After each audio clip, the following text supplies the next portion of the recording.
private jet, a secret runway, a Russian assassin, an American hostage, and between them, a man the world has never seen. This is how the deal goes down.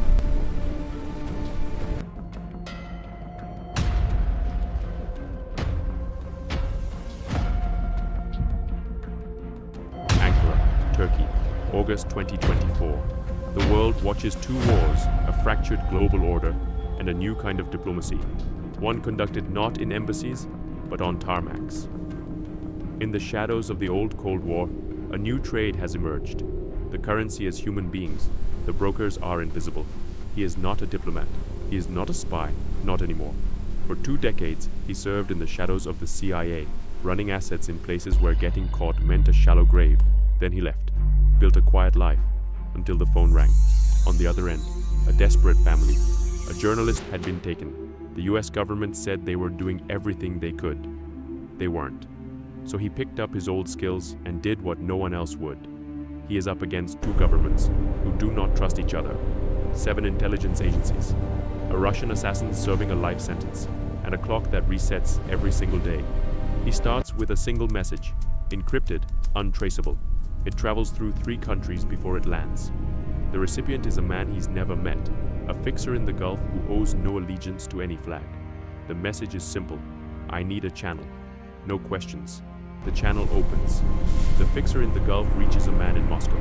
Moscow reaches Berlin. Berlin reaches Langley. Within 48 hours, a secret backchannel exists, a thread stretching across 11 time zones. The negotiator has built something the State Department could not. Now he needs something to trade. But backchannels have a way of becoming front channels. Someone talks. Someone always talks. An intercepted call, a mention at a diplomatic reception.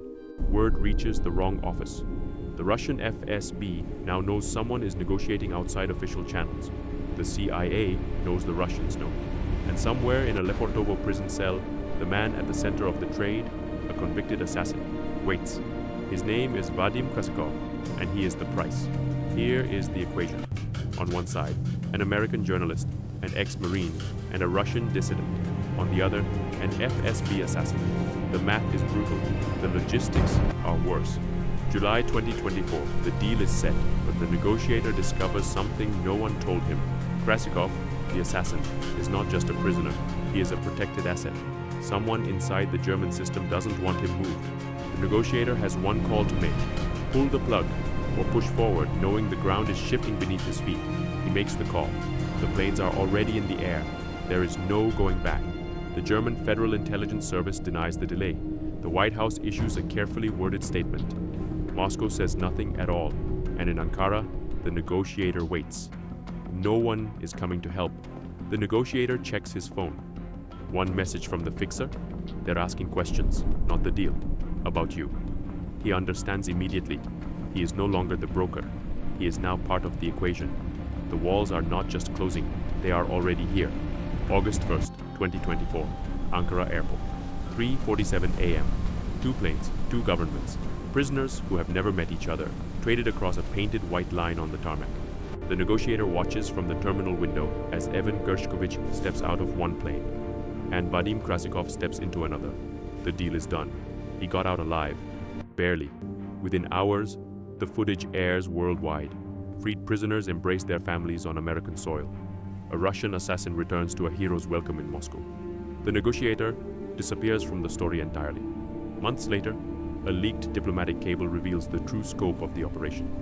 6 countries, 14 prisoners, 1 man connecting them all, a former spy whose name never appeared in any official statement.